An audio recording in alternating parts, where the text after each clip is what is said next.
Hello, everybody. Welcome back. And if you haven't already, please consider liking and subscribing to the channel. It would sincerely help me quite a bit move from, hopefully shortly move from single digit subscribers to double digit and so on. So I understand it's an incremental process. At any rate, so this is today's topic is something I wanted to, it basically, I think I had talked about it a couple videos back about my first wife and my first ex-wife and how that relationship evolved, devolved, and ceased to exist. So my entire relationship with my first wife was fundamentally different than it was with the second. We started dating on and off as seniors in high school, and we dated all through college, on and off, and even after college, we lived together for a period of time. We lived apart, did our own thing, and then eventually in the mid-90s, we got married. So we started out in the relationship, we went from being romantic to kind of living apart and, kind of reigniting that romance and then slowly drifting apart.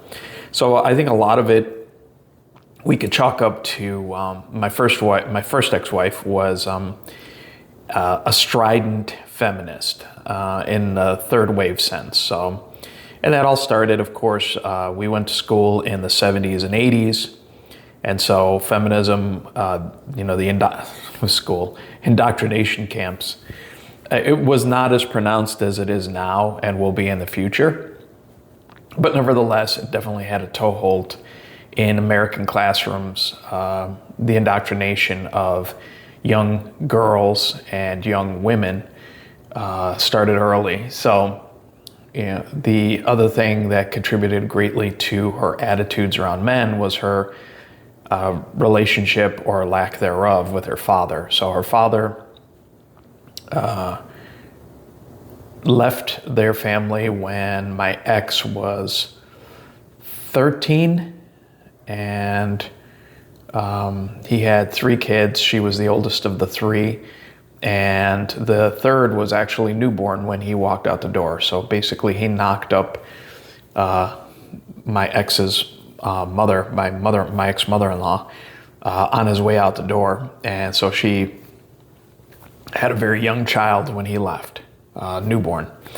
So that's the kind of guy he was. And I know men talk about why the system is the way it is. Guys like this is largely why the system developed in anti-male ways. He's kind of a dirtbag. He was a redneck. He was, basically treated everybody like shit. So was not exclusive to my ex-mother-in-law or anybody else. He was pretty much just a dirtbag. And of course, my wife, who had been traumatized by this, hidden trauma, or in most cases not so hidden drama is more like it. So she internalized a lot of that and became a strident man-hater. And frankly, I don't understand why she wasn't that way with me.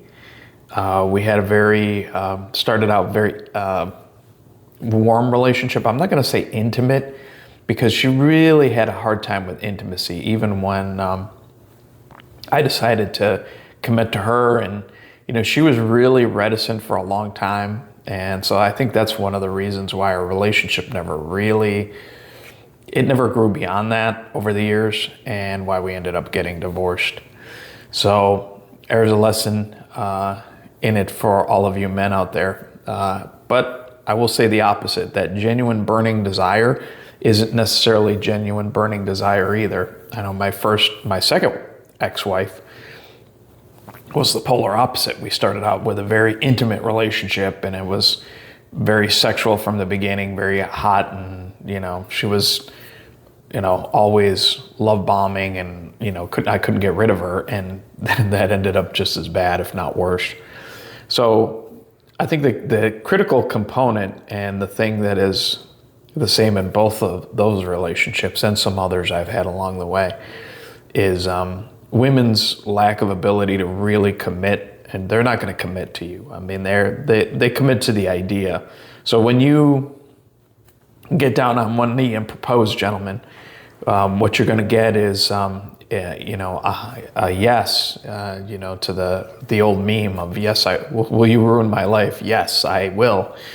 And she absolutely will. I think most women have a hard time committing today, especially. They're not going to be submissive, no matter what women say about submitting to men. They're not going to submit. So it's going to be, if that's the kind of relationship you expect from a woman today, you are not, I guarantee you, 99.9%, you are not going to get said relationship.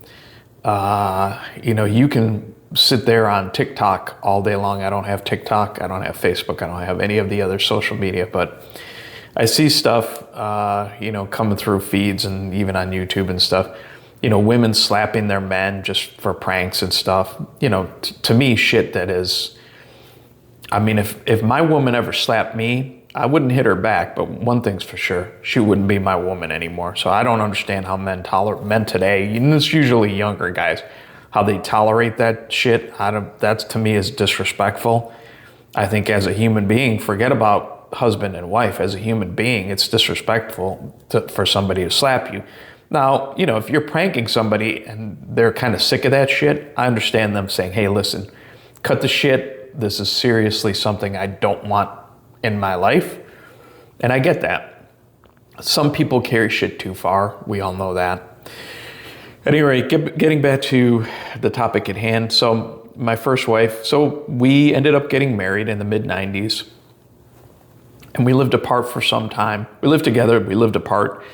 And we ended up relocating to New England. And I think that was good for us for a while, but we ended up, I think, in the process of, post-marriage, we ended up leading very separate lives. We had different circles of friends. We had different networks of people.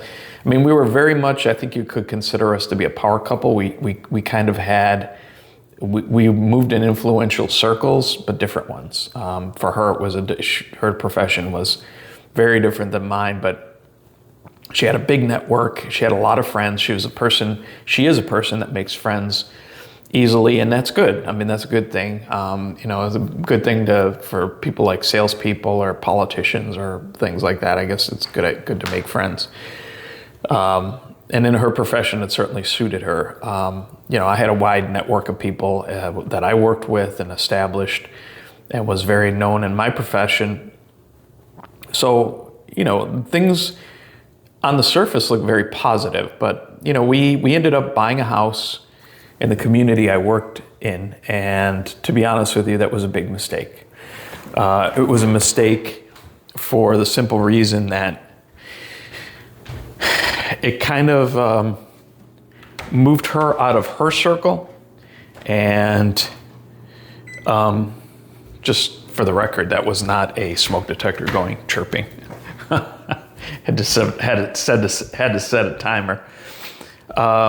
In her circle, she was removed from that circle, and inserted into more of my circle of friends, and she didn't really fit in there. And the people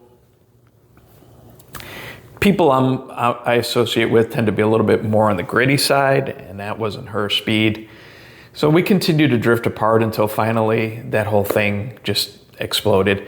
She didn't want to take no for an answer, though. She really clinged onto the idea that we could salvage it. And to be honest with you, that's something that, I know a lot of the manosphere guys talk about, when it's over, it's over. I think George Bruno expresses this, in terms of when a woman decides it's over, it's over. I think it's the same thing when a man decides it's over. And that happens too, believe it or not. Happened in my case. When it's over, it's over. I mean, there's no salvaging it. The best thing you can do is move on and try and stay friendly. I didn't say friends, I said friendly. which sometimes is impossible. Well, we didn't have children, so it was pretty easy to split our assets and stuff. And she got to keep everything she had, and I kept everything I had. Now, my big mistake was I moved on into another relationship, and I should have just stayed single. But again, that's a topic I've already explored. So that's basically what happened. And we drifted apart. We led separate lives. And you have to, if you're going to stay together, and I've had other long-term relationships, if you're going to stay together, if you're going to cultivate something, you really have to kind of, you have to have similar belief systems.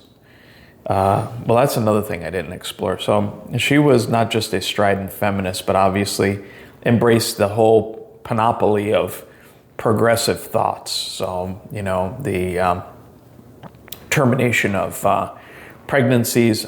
I don't want to say the A word in case it gets flagged by the tech bros.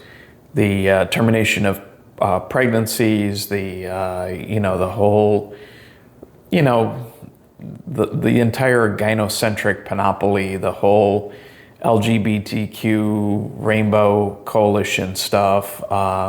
She embraced all of that and embraced it fully. I had a very different belief system. Although I'm very much a libertarian, I do believe in live and let live, but I do think that we have to have some type of objective truth. I also believe that government should stay out of our affairs largely, and that is an issue too, particularly where the progressives are concerned, where they want to regulate everything.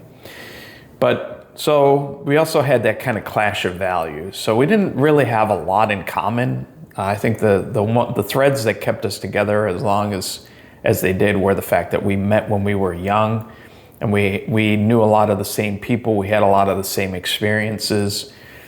She was only, I think, 6-8 months older than me. So, I mean, it's not, we were close in age. We grew up in the same area. We knew a lot of the same people early on. And then as that all, wore off, there wasn't really anything to replace it. So anyway, that's about all I have to say about that. This is the second time I've recorded that. The first time it was 20 minutes long and had a lot more meat to it, but I think this actually gets to the crux of it faster.